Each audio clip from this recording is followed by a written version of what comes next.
First off, I love my kids. This is Learning to Dad I'm the cool dad. That's my thing. with Tyler Ross. What I do have are a very particular set of skills.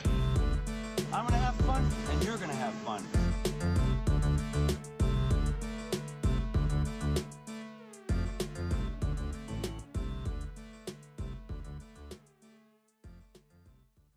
Hello, welcome to Learning to Dad. This is Tyler Ross, and my guest today is Mark Winkler. Thank you so much for taking the time to be here. Absolutely, man. It's my pleasure.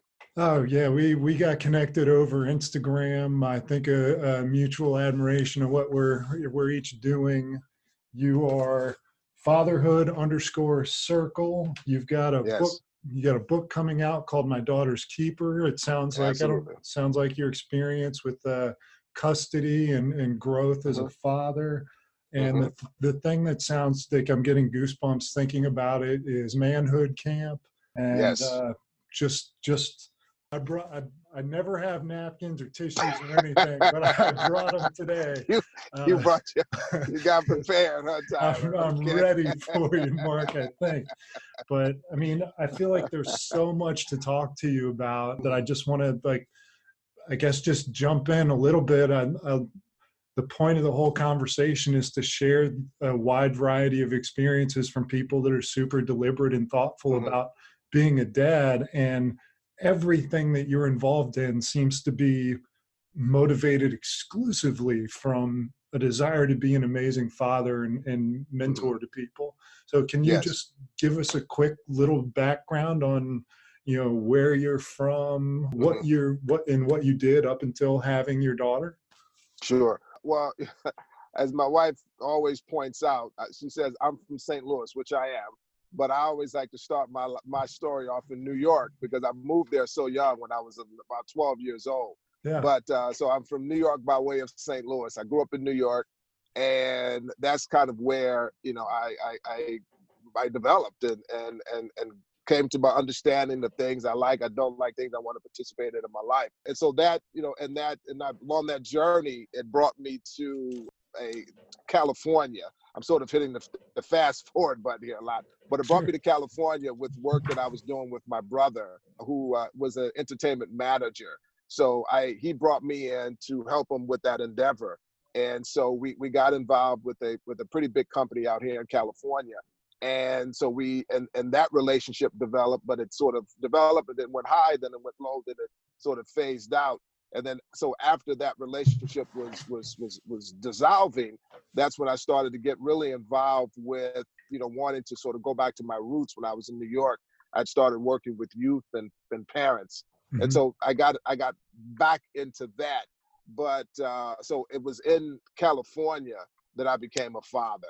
But a lot of my journey in terms of my interest with working with youth and families, I think that was cultivated in New York City. Yeah. So that was the long and short of it. No, that's perfect, because I want to talk so much as I'm interested in knowing about you. I want to hear about your parenting experience. So at what point along your professional path was having your child introduced? Well, that was when I got out here to California. Okay. Right. I became a father when I met this young lady and we had a child together. We tried to do the parenting thing together. We were just oceans apart in terms of our philosophy on parenting. Yeah. And we decided that that wasn't going to work out. So that, led to a separation. At first, I think it was a peaceful separation. Then it turned unpeaceful, and that and a lot of this I talk about in my book, Tyler, in terms of what transpired after the conversations turned from peaceful and peaceful agreements on how to co-parent to it not being peaceful. I already been a mentor, but there was a much different experience when I became a father, right? It was a world that I knew in parts because my brother was a father by that time, my older brother and my younger brother. So I thought I kind of knew what fathering was going to be based upon my experience as an uncle, but I found that it was much different. What do you think was the biggest difference? I think the biggest difference was you can't leave. You come, you come in as an uncle and bells and whistles and you're throwing dollar bills around and the kids love you. You bring things that the parents don't want the kids to have, sweets and stuff like that. Yep. And you are the favorite uncle. You know, why can't you be more like Uncle Mark, right? But then you realize that as a father, you have to make decisions that, you know, sometimes your children will be joyous about, and sometimes they will give you the eye like, I don't like you at this moment. Yeah. And so I think that was the biggest difference. I had to live in that space as a father. I had to live in that experience. And as an uncle, you don't have to do that. Yeah. But it sounds like a lot of your moving forward, a lot like your book, it sounds like is inspired by the experience you have with your daughter's mother. Can you speak to that a little bit and how that transitioned? Yeah, I think there was, and I think like in a lot of relationships that begin with, you know, two people not really understanding or having, you know, mutual understanding of what the other person wants. This, you kind of build in expectations that aren't real, or you try to build in thoughts for the other person, but you don't really have a foundational conversation that you need to have. And this was that type of relationship. So when we realized that the relationship was not working, by the time we realized that, the child was here.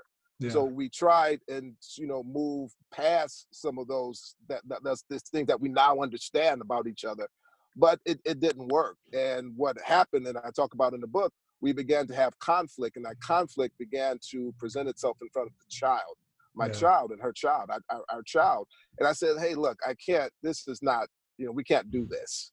Right. So it was a decision that was made that, you know, when we parted ways, we said we're still going to try and have, as I mentioned, a relationship, a parenting relationship that was basically in the best interest of the child. But it didn't end up that way, right? Because there were certain things that I was still working on and within myself, right? Certain things that I had not really fully got developed with myself. And one of the things was just, you know, understanding that when you close, before you open another door, you fully close the door that you were leaving out of. And, you know, I didn't do that, right? I didn't have, it wasn't any indiscretions, but, you know, I developed a relationship and a friendship with the person who's now my wife. And as a result of that, you know, when my child's mother discovered this, you know, there was a turn in the conversation about our parenting conversation. Yeah. And that, I think, you know, I think that was the beginning of the strife. That was the beginning of an emerging new narrative about how she, you know, was discussing me to the public. Yeah. And, you know, that narrative led to, you know, me being not a good father, not a good person, right? And as a result of that, you know, I knew and I saw the mounting narrative that was growing. And I said to myself, you know, look, I don't want to go to court. You know, as a father, I didn't want to have a relationship with my daughter and my child's mother in a court. But I realized that at a certain point, that if I did not go and I did not file, that eventually her narrative was the path that it was taking. I knew that it was leading towards some sort of court action. So I said that I wanted to get in front of that, right? I wanted to get in front of that narrative, and I wanted to put what was the person that I wanted to present that and what I wanted as a father. It had nothing to do with angst or anger or bitterness about the mother. In fact, my conversation, my paperwork had very little to do with the mother. It had more so to do with my right as a father and my child's right as a child to have a good father in her life. Yeah. And so that paperwork hit, and then that, you know, it ballooned into a lot. We can talk a little bit about it more, but the bottom line was, and I tell fathers this all the time, I said, if you're in a situation where you are, you know, where you see that you cannot have a fruitful parenting relationship. By fruitful, I mean that, you know, you can see your child at the appointed time, and your mother can have, you know, the mother can have time as well, and the child can get, you know, an equal amount of time with both parents, or at least a fair amount of time with both parents. then you have to go in and establish, your parental rights. I said, either way, you have to do that, right? Yeah. But if you find out that you cannot have a relationship, then you have to go in and make certain that you file. And I did that. And luckily, I did that before any action was taken against me. And, the court was able to see that, hey, look, here's a father that has presented a case. And this case was that, he's been a good father. And I documented everything that I did with my child. I kept good paperwork. I was very methodical about making certain that when I presented my case, it was not a case based upon emotions. Not that I was not emoting, Sure. not that I didn't care. It's Like your daughter. wasn't some sort of robot, right? Yeah. I wasn't Spock here or anything like that, right? Yeah. But I presented things in a way that I could back up what I was saying. Mm-hmm. And I tell the fathers that I work with to do that. We can talk about that a little later. Yeah, you had a wonderful Instagram post that I listened to where you speak to the relationship with your child's mother, and there has to be love there, and there has to be respect there. And it sounds like what was at a time a very adversarial relationship has, at least from your perspective, become one of respect and acknowledging the importance of mom and the importance of dad and the importance of working together. What kind of work was done on yourself to get from where you were to having that perspective? I think for me, I had to step outside of myself, and I had to not come from an egotistical perspective, and I had to look at what was most important to my daughter, right? And what was most important to my daughter was that she was able to have a relationship with both of her parents, free of, trying to make a decision about, is the mother okay? Is the father okay? I didn't want how I felt about the mother to interfere with the child's, thought processes about her mother, right? And that began really for me. It began in the court process, right? Because what I knew, Tyler, was if I went into court with a certain feeling, a certain thought of negativity about the mother, that was going to cloud every decision that I had to make, right? It was going to cloud me being able to put down certain things in the paperwork about the mother, about our relationship, the things that were healthy, the things that were good. If I was coming from the perspective of, this mother at this point is trying to prevent me from seeing my child, right? And that hurts me. And even though it did hurt me, I knew that if I allowed that to really create and to fill up so much real estate in my mind, that I wouldn't be able to, one, go into court and be fair and balanced about what I said. And beyond that, I think more importantly, I knew that when it came time for me to talk to my daughter about my relationship with her mother, and my daughter talking to me about her relationship with her mother, I didn't want anything of negativity to interfere with that. I wanted her to have her own relationship, her own thoughts. So I think it started there in court, and it's continued that way. I'm not going to fabricate and say everything is roses, but everything between me and my daughter and my conversation about the mother is remained consistent. It is, and that is that, as the daughter, you must respect your mother when they're together. I said you have to make certain that you're respectful, and that the time that you guys spend is enjoyable, and you don't say anything disrespectful. When she says things that are disagreement, I listen. Or when she has disagreements with her mother, I'll listen. I don't fan the flames to try to make it into my favor, like I'm the better parent. And because eventually, as she gets older, speaking of my daughter, she is going to be able to, with her developed mind, look into this matter a little bit closer and with a little bit more intricate understanding. And she's going to say, you know what, my father, if I went in a more negative way, she's going to say, my father, he said a lot of things to me back when I was younger, and that really kept me from developing a relationship with my mother. The potential of a good relationship, and I don't want that to be. And so I think that was the spirit of that clip that you saw.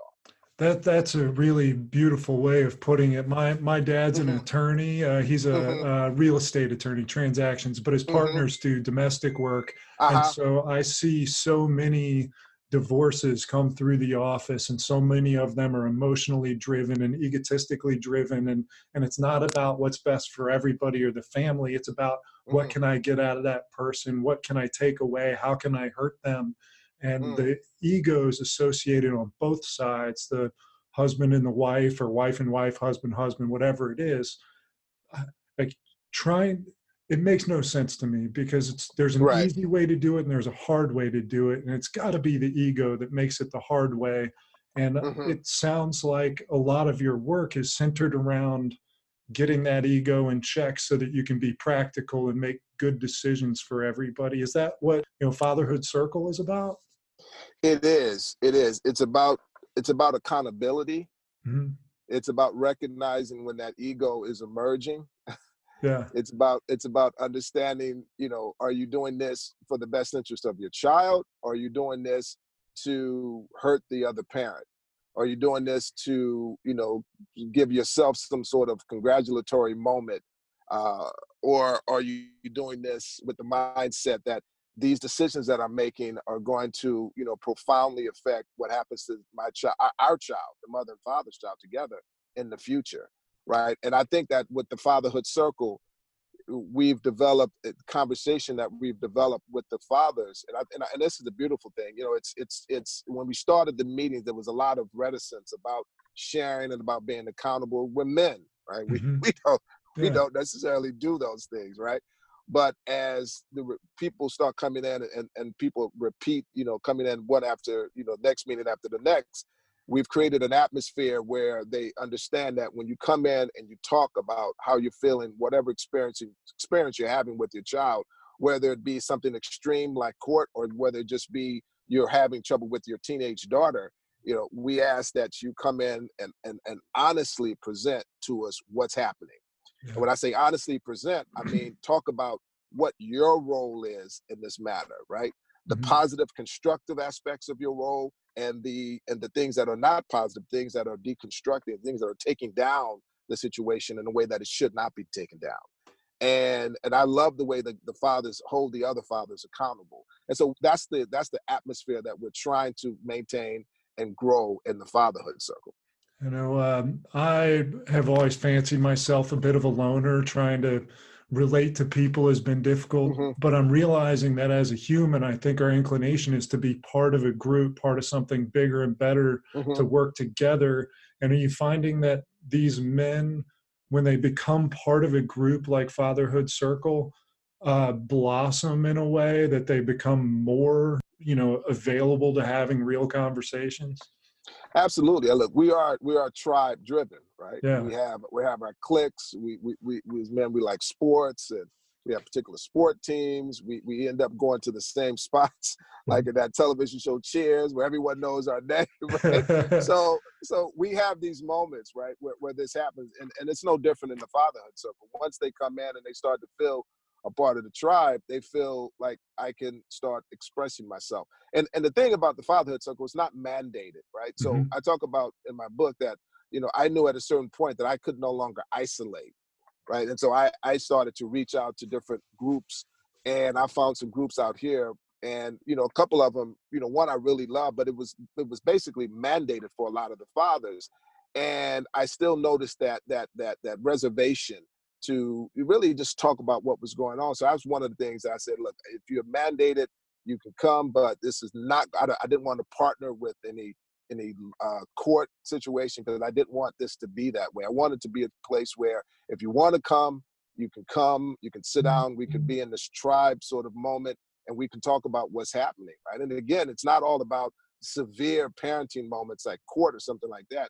For instance, recently, a guy just came in and said, hey, look, I'm having trouble with my little princess not talking to me anymore, but his little princess is a teenager now, right? Yeah.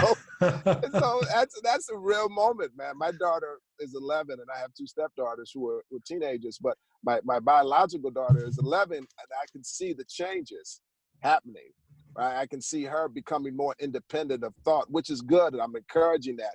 But it's difficult because it's not all like, okay, dad is right, dad is great, dad is super bad, right? It's like, oh, dad, but come on, I don't want to do that, or I just want to be on the phone.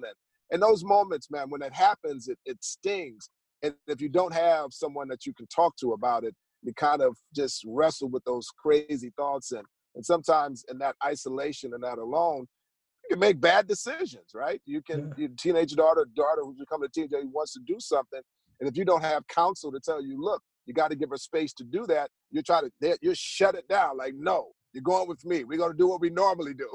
Like, okay, then I've been doing it with a developing hatred for you. Yeah.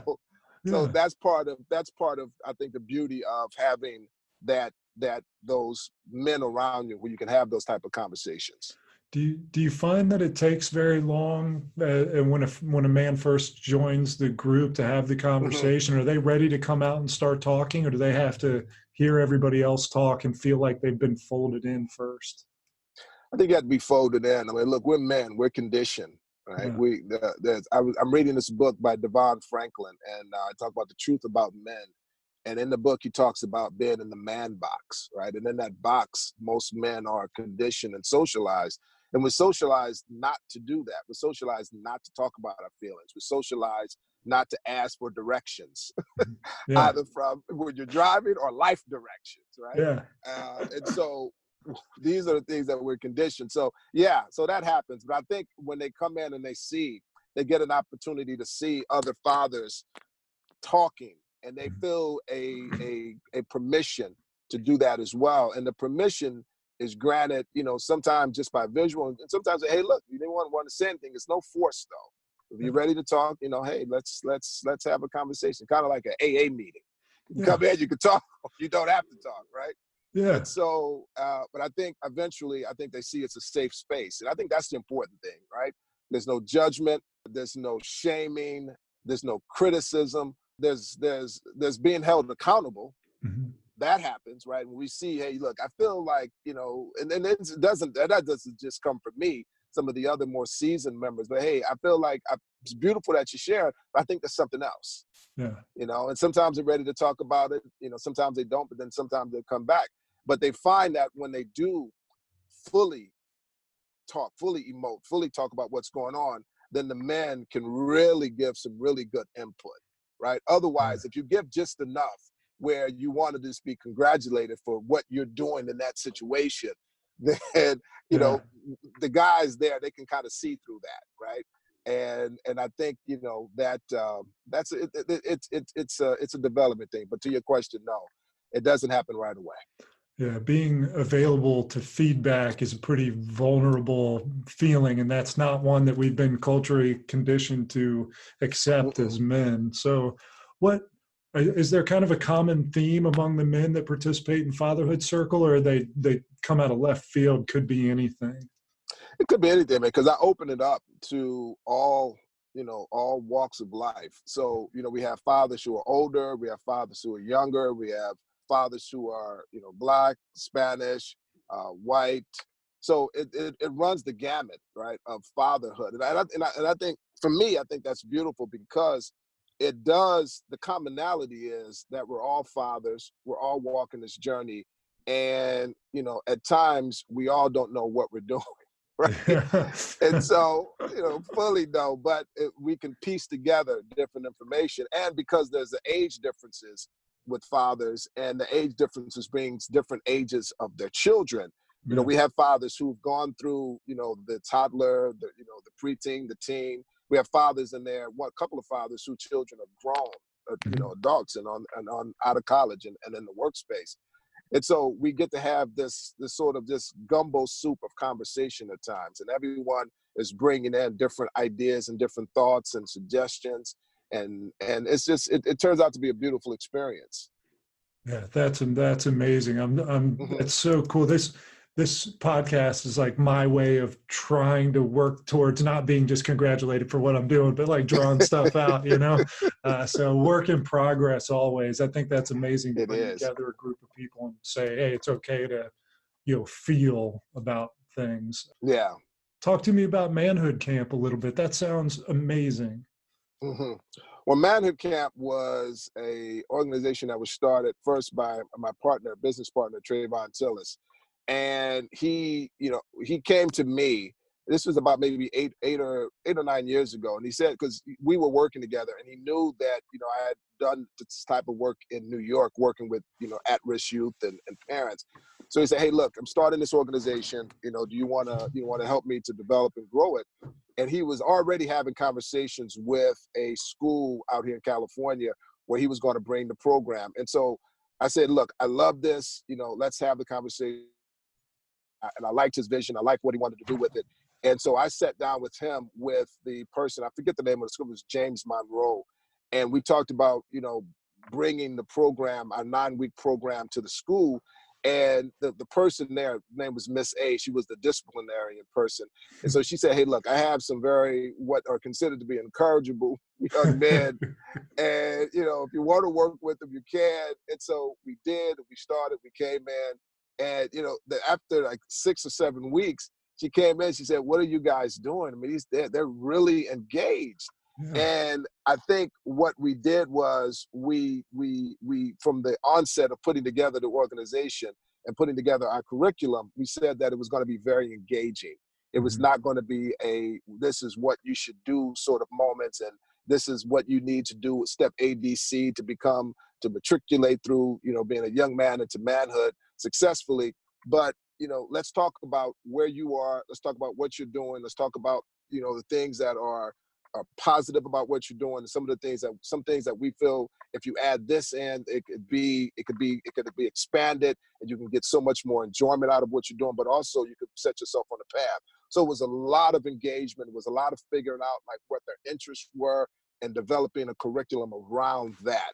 And, and it ran the gamut from music, developing, the musical skills. Some were interested in business. So we put together, different, the way we designed the curriculum with this first endeavor, this first outing of Manhood Camp. What we wanted to make certain that we touched on what they were interested in. So we brought in people, guest speakers. We took them out into the community. We aligned them with different businesses where they can do internships. So we really got them involved in the program. And so we've kept that model going. And we recently, probably about 2 or 3 years ago, we partnered with an organization out here that works with foster youth. And so that same sort of dynamic that we created with that first outing, that first endeavor that we did with the high school, we kept going with this program. That's amazing. So it's straight from the website. It's a 10-week life skills program focusing on empowering young men. 4 main principles: self-awareness, self-empowerment, personal responsibility, and social responsibility. The kids that you have through the program, is there a commonality among them, similar backgrounds or from similar places? It is. The first, because we've had the program, because it's a mobile program, so we've been to several different places. But the more recent, working with the organization that we partner with out here, the children are from a fosterhood, or the foster family, foster children. And so there's a very similar background, of course. And, but it's similar and it's different, right? Because what I try not to do, even though there's commonalities of background, we always try and look at the individual, right? So look, you're not necessarily with your parent and you're in this foster home environment, but what is of interest to you? What drives you? What motivates you? What gets you excited, right? And even though we have a 10-week program and there's certain things that we do it in such a way that the individual child is able to get the maximum amount of enjoyment and be as productive as they can be within that 10-week dynamic. And again, that's really talking to listening to the children, listening to the youth, like what's important to you.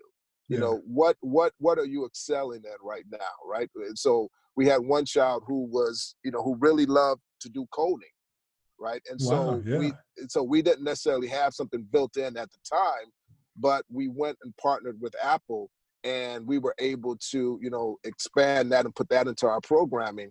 And, so that not only did that child benefit, but of course every other child got the benefit of seeing, the importance and really, not that it's not so difficult to do that, right?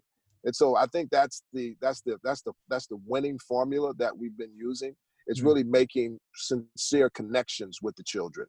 Yeah, and The this youth. this That they hate when I call them children, man. the youth. The youth. And Or this as is Joe a Pesci would say, the youth. the Utes. So this is a nonprofit 501c3. You're funded just through crowdfunding or sponsorships from companies. Crowdfunding, sponsorships. We've gotten a few grants. You know, it's funny. I take my daughter around with me to these different spaces when I go out to, do the meetings and get the funding. And not that I'm trying to get her to take over the business, Yeah. but I'm trying to get her to understand the mechanics of what it takes to run a business. Because I would like for her to be an independent businesswoman at a certain point of her life, right? If that's what she chooses.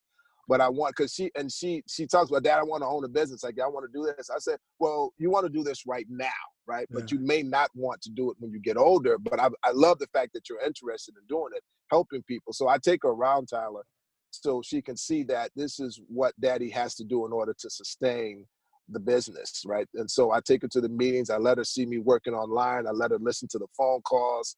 And I let her just get absorbed into the idea of this is what it takes to do a business. Yeah. Right. And so it's a lot of extending the hat. Like, hey, you got $1? Yeah, sure. No, I think that's so important. I read a blog post about somebody doing exactly what you're doing, where you're exposing your daughter to a day in the life just over and over again, and they see the example you're setting. Like, I have a small basement gym, and I want my kids to watch me work hard and sweat and all that. So is that what a lot of your time with your daughter is like working together, showing her these things? It is. It's working together, taking her different places, exposing her, and meeting people. And part of it is I love for my daughter to be able to, not feel, intimidated or scared around people, right? So I'll go in, I say, hey, Lexi, that's the guy I need to talk to. Once you go, let them know I'm here, right? Yeah. And so I just want her to feel comfortable with just, expressing and just being in the space of wherever she wants to be. That's the space she should be, right? And so I take her around a lot, but it's not all about that, man. We do a lot of other cool stuff. If not, she'll probably complain a lot more, right? But we go walking a lot. We love doing that. We take our hikes and we just experience life. I try to let her experience life, Tyler, and let her know that, there's a lot of joy out here, right? There's a lot of joy you can get in life. There's a lot of things that we have to worry about, but I want her to know that even in that atmosphere of worry and doubt, that you can still have a very enjoyable life. Right. And you just have to find the spaces where that's happening. So I've got a 4-year-old daughter. You've got an 11-year-old daughter. What am I in for, man? Here's the thing, man. I think the biggest thing is that when they start getting older and they start going to school and the children start to get older, they're going to start having conversations. New things are going to come into their conversations. And, you gotta be prepared for that, right? You gotta be prepared for a certain amount of distance starting to happen between you and the child.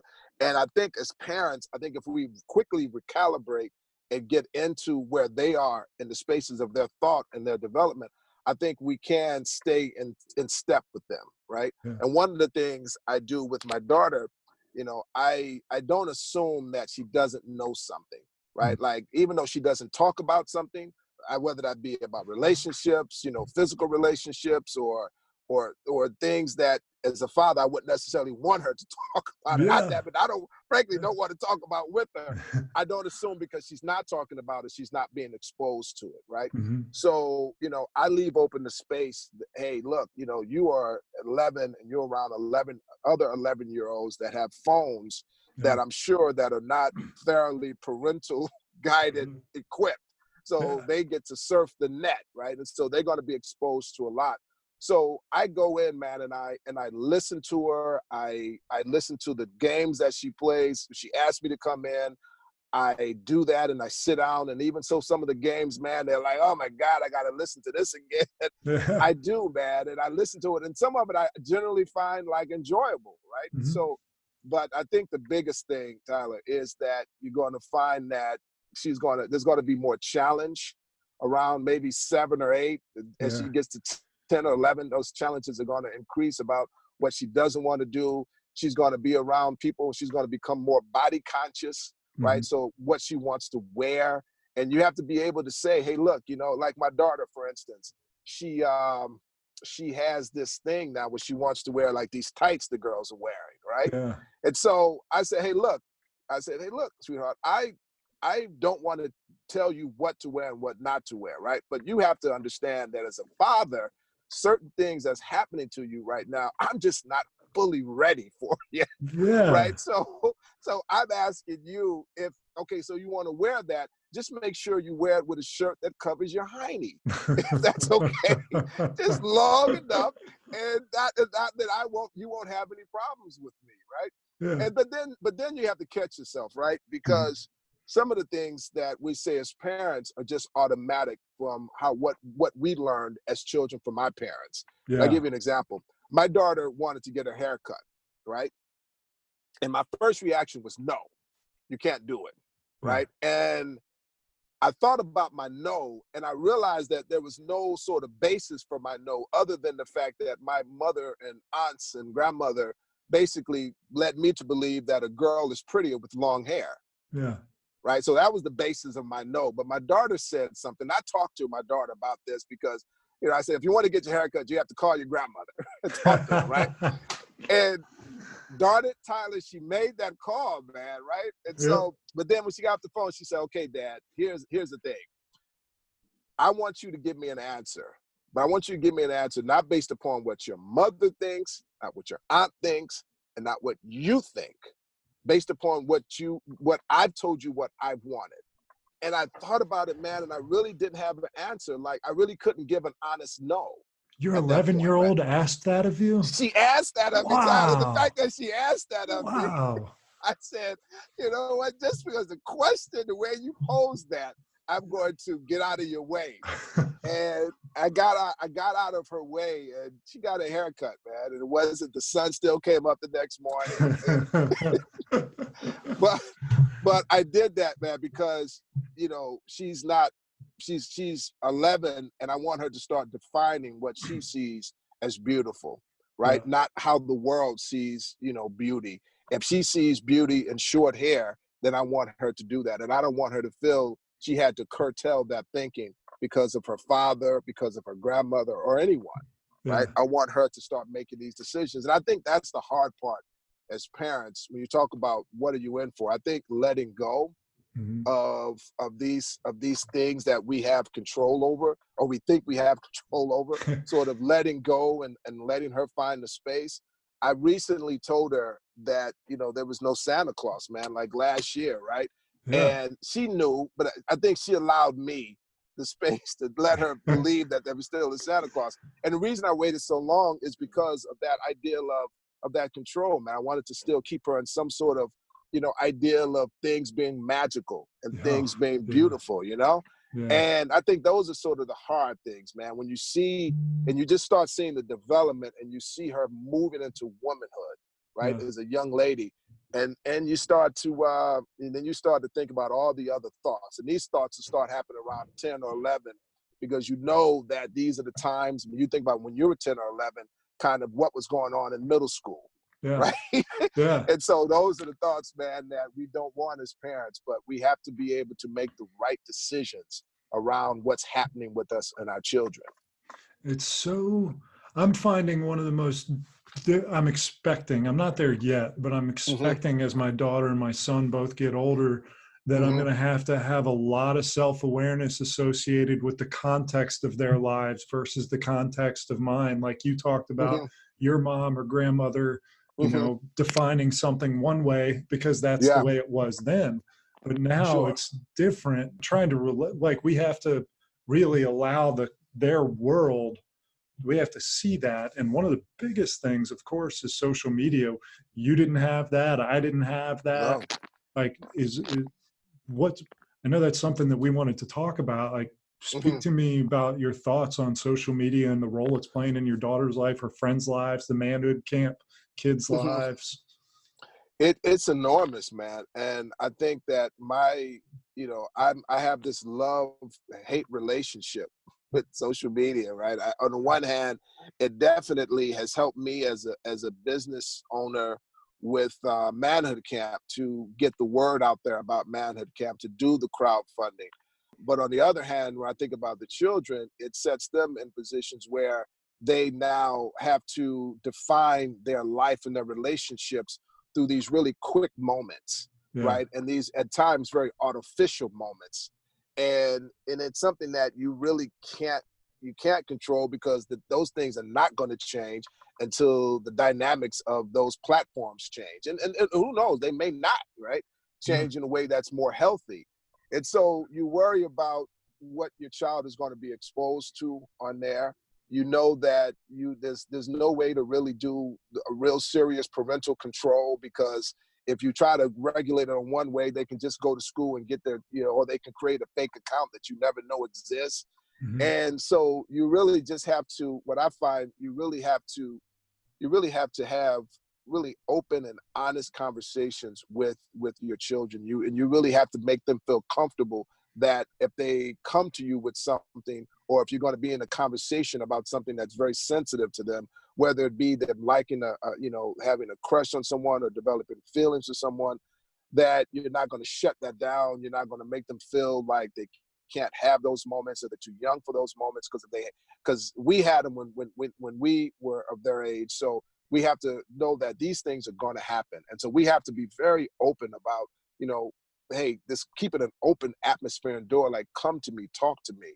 And when we really need them to come to us, if we're not starting that now when they're young, like they come to us with anything that they come, and we can honestly make them feel comfortable in that moment, that when we really need them to come and they're having real problems in their teenage years, they may find answers out there with their friends, or some social media contact that they have, and God knows what they would hear from there.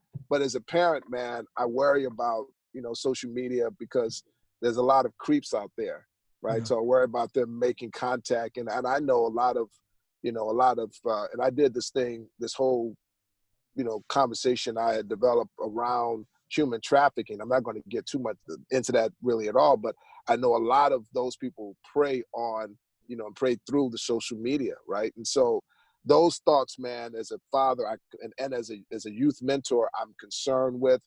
But I think for me, it's important that I just let my child know, if you need me or if you need to talk to me, I'm here, right? Yeah. And so I think that's been helpful, and I think I can see that that's working, because my child does come to me with a lot of things, right? She will come to me and she'll say that, like she did recently. She came and said, "I like this boy," right? I was like, "Oh yeah, that's good, sweetheart." What's his name? Where's he live? Right, where's he live? What's his name? And so I tell you, the first time this happened, and I was really playing, but my daughter, for a couple of months, didn't really tell me anything else about this boy. So when I first met him, right, I said, "Hey, so you like my daughter, huh?" And he got scared. My daughter was like, "Dad, what are you doing? What are you doing?" Right? And so he stood up. He said, "Yeah." He said, "My daddy's strong." Man,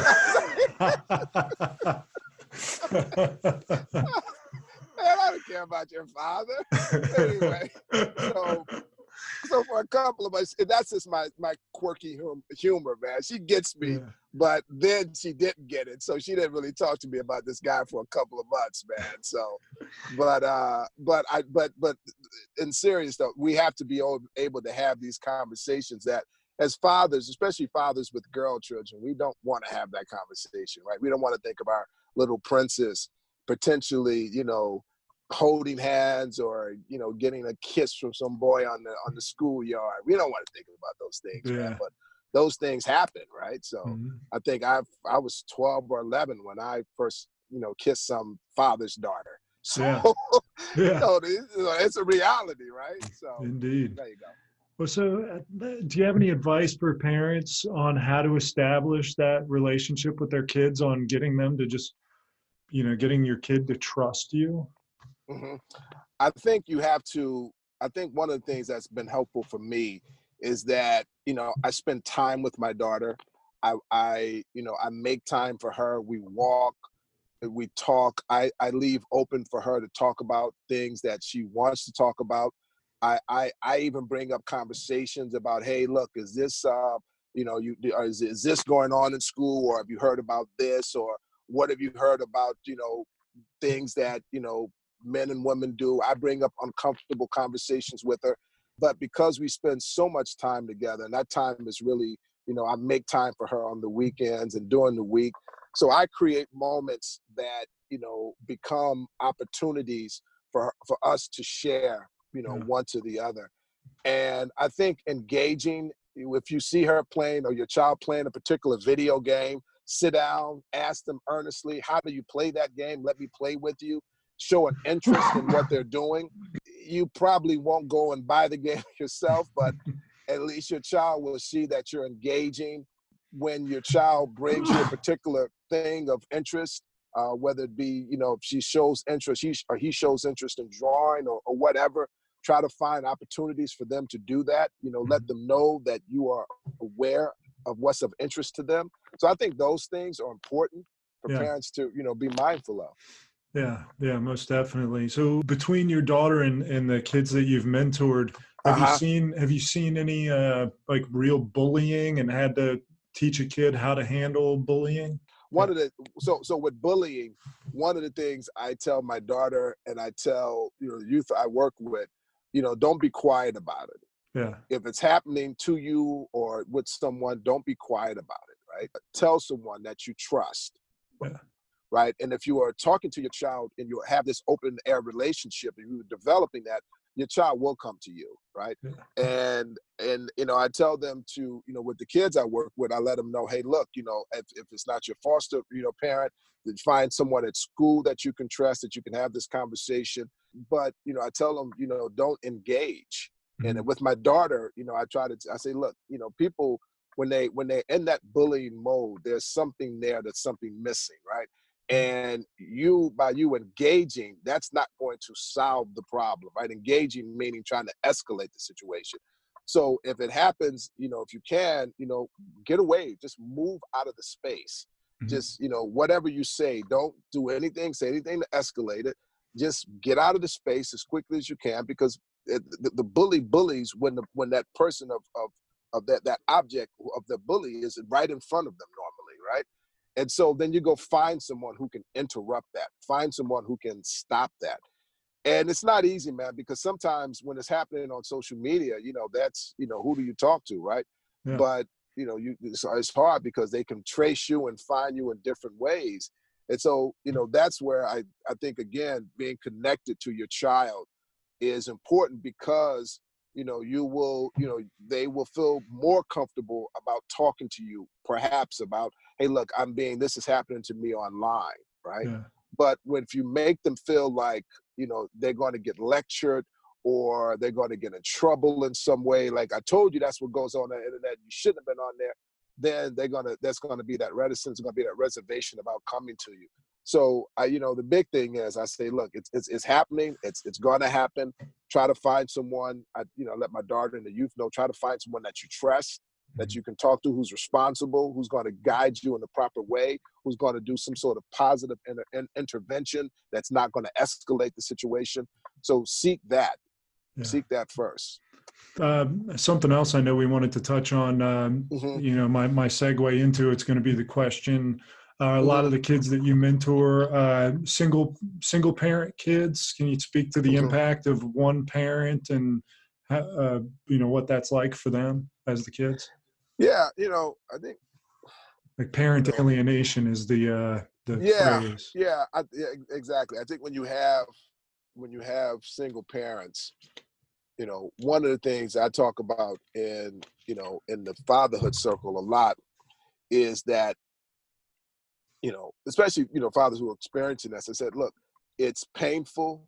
It's like a death at times when you're not able to see your child properly. But, so I make certain with the parents that I'm with and I have the opportunity to work with, I say, if you're experiencing this, don't isolate, find people that you can talk to. When you do see your child, get the most quality time that you can get. And the children that I work with that are going through this, man, I try and do my best to, let them, if they have, if they need to talk about it, to create an atmosphere where they can talk about it. If we have to connect them to counselors, we do that. But I think, when I see it's happening and I have an opportunity to sit with both parents, one of the things that we try and do is to get them to understand that, you guys are going to have these negative feelings about each other, right? We may not be able to do anything about that, but what we can do is make certain that your child is happy, right? Yeah. And that involves, your child having a healthy relationship with both parents, right? And if you interrupt that or prevent that from happening, you are not hurting. And this is the bottom line of parental alienation. You're not hurting the parent, and you are hurting the parent, of course, because the parent hurts. But who you're really hurting is the child, because the child misses out on that opportunity to really experience what both parents can bring to that dynamic, right, to the child's life. And ideally, it could be in both if they were together bringing those things. But that doesn't happen. When it's not happening, both parents can still contribute in a very positive way. So it sucks, man. But we try and when we do see it happening, man, we try and do as much as we can to support the youth that it's happening to, either through counseling, through reinforcement of what we're doing, and reinforcing that the child is, it's not his fault or her fault. We try and get the other parent, if there's any, support, legal support that needs to happen, or counseling for him, with the father, if that's going on, or just extra support, calling the father, just try to get him through those moments. We try to create as much as support network as we can to, because it's the worst, man, when you have a child that you love and you can't see because the other parent is using that child as a weapon against you. Yeah, that's seen it happen. It's just horrible to see. So, any advice directly to a parent who they're in a perfect world, they'd meet in the middle with the parent, they're the other parent, but the one parent comes halfway and the other parent's not moving. That parent that's working hard, like, what advice can you give to them to be patient or keep their eye on the prize? Yeah, I think what you have to do is just at a certain point, if you see that, if it's not like a full-blown parental alienation situation, but it's not a co-parenting dynamic and it's more of a parallel parenting, to not worry about what's going on in the other parent's home, as long as the child is not being hurt or abused emotionally or physically. Don't worry about what's going on in the other parent's home. Don't try and have a relationship or co-parenting relationship if that can't exist. Just do everything that you can do that's constructive and productive for the child when that child is with you. Yeah. Right? Do all the things that we've talked about during the course of this conversation, connecting, spending time. Just worry about your relationship with your child. And your relationship with your child and your child's the other parent is going to be what it is.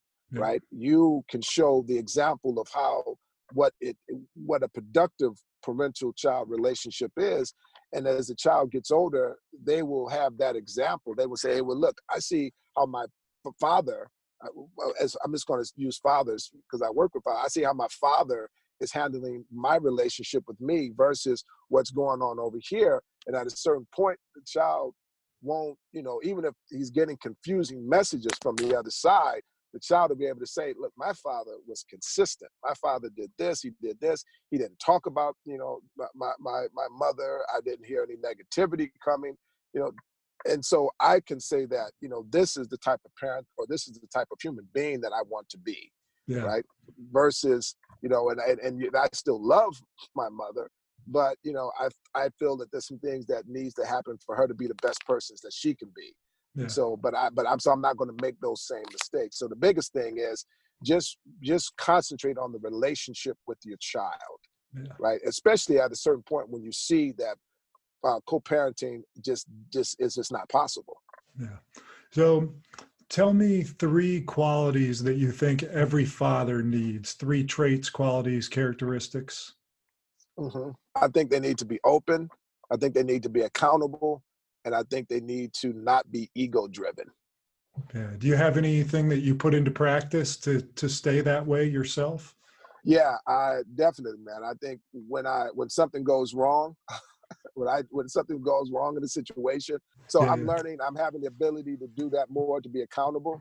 Ego, I sense when something's happening, I sense, when I get upset about something, is this, is this something that, I'm upset about this? Am I upset because I really see some injustice or something being wrong in the situation, in this parenting dynamic?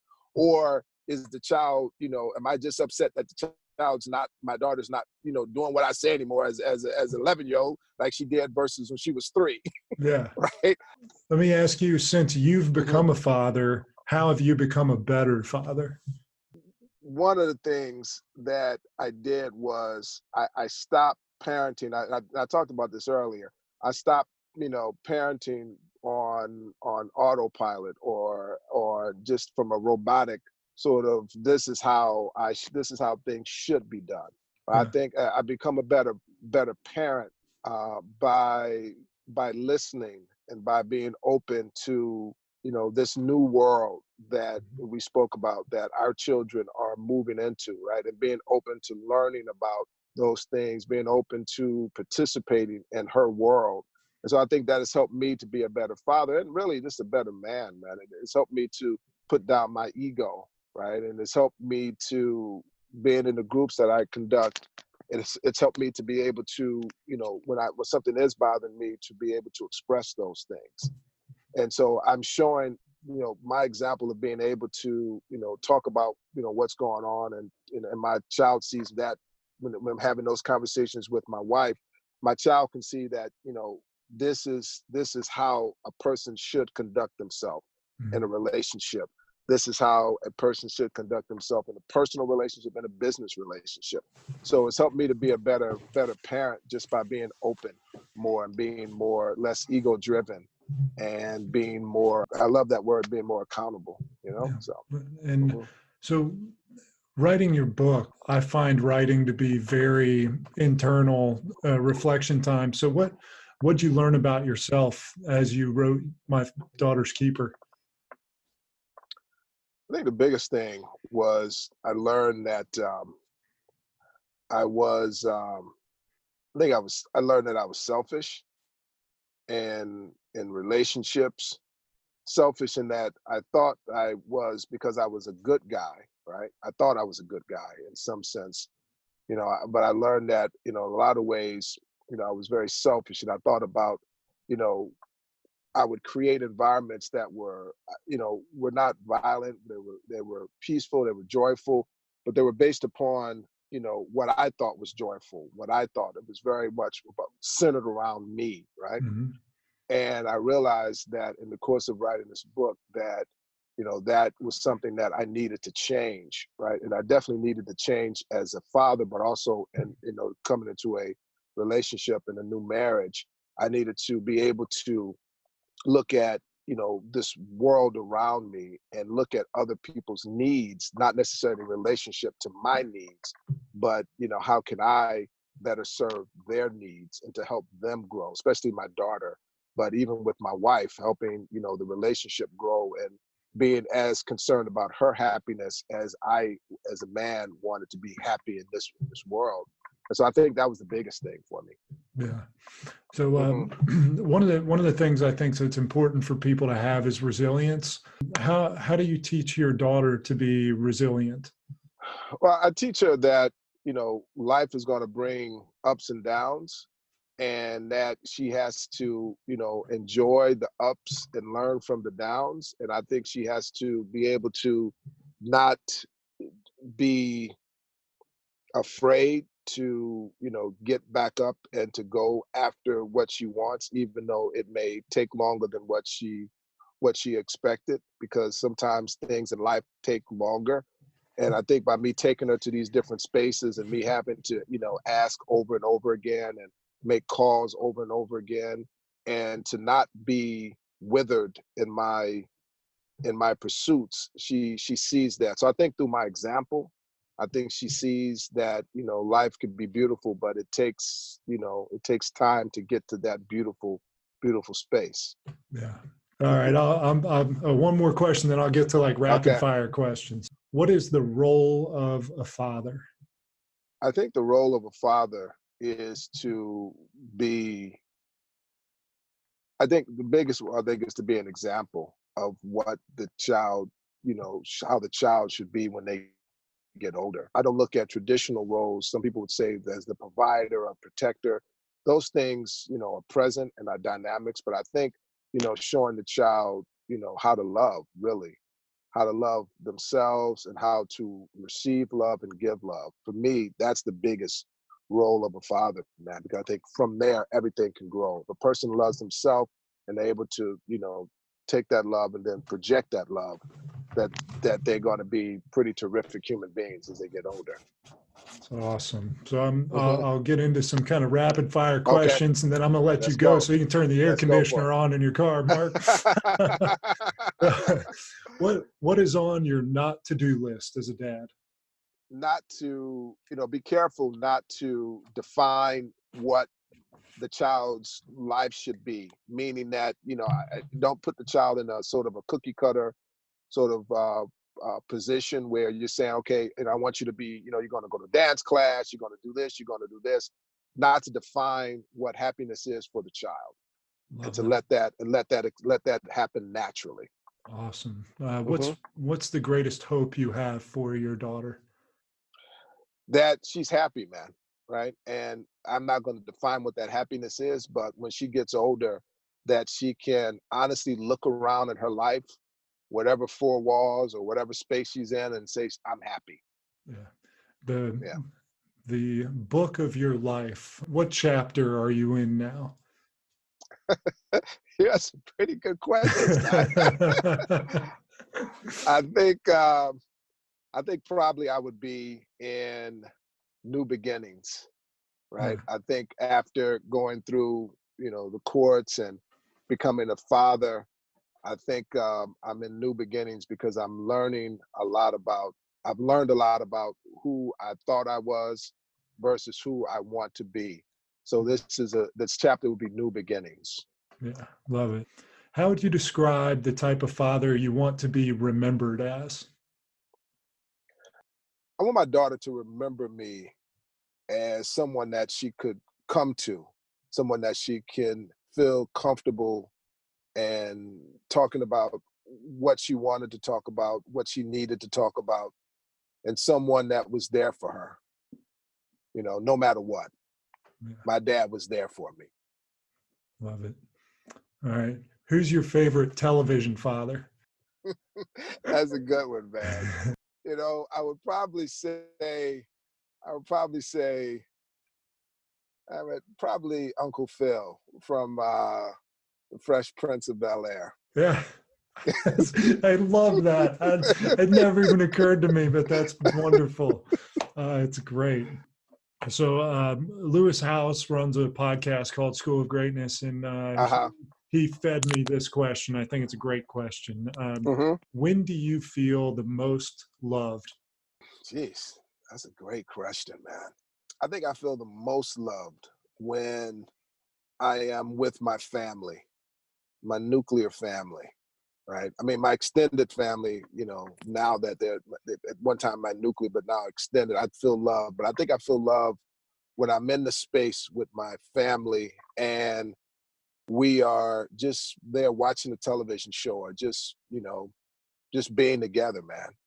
I think I feel I could see that they're happy, and in that I feel that they know that part of that happiness is based upon what I'm bringing to the family, and I feel love, man. Awesome. This is my second to last question, and I stole it from somebody else.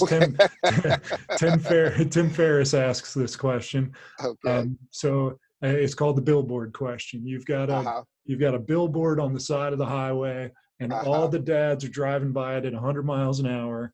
You get to, they got to be able to read the message that Mark Winkler puts on the billboard. What's the piece of advice you give to all fathers? Oh, wow, that's a good one. Let me see. Geez, man. If they were driving by, I would say, be the best you. I don't know. Something like that. That's great. I love that. So, all right, I lied. I'm going to jam one more question in before the last one. Go ahead. I love this question. Money's no object, time is no object, whatever. You get to give a gift to every father on the planet. What gift would you give them? Wow. I would say I would give them something that I want to do. I would give them a trailer, a beautiful trailer home, so they can spend one whole summer or 6 months just driving around the country, just them and their child, and they're married, their spouse, and just experience life, man, and different cultures, different food, and just have uninterrupted moments of family, man. I would give that.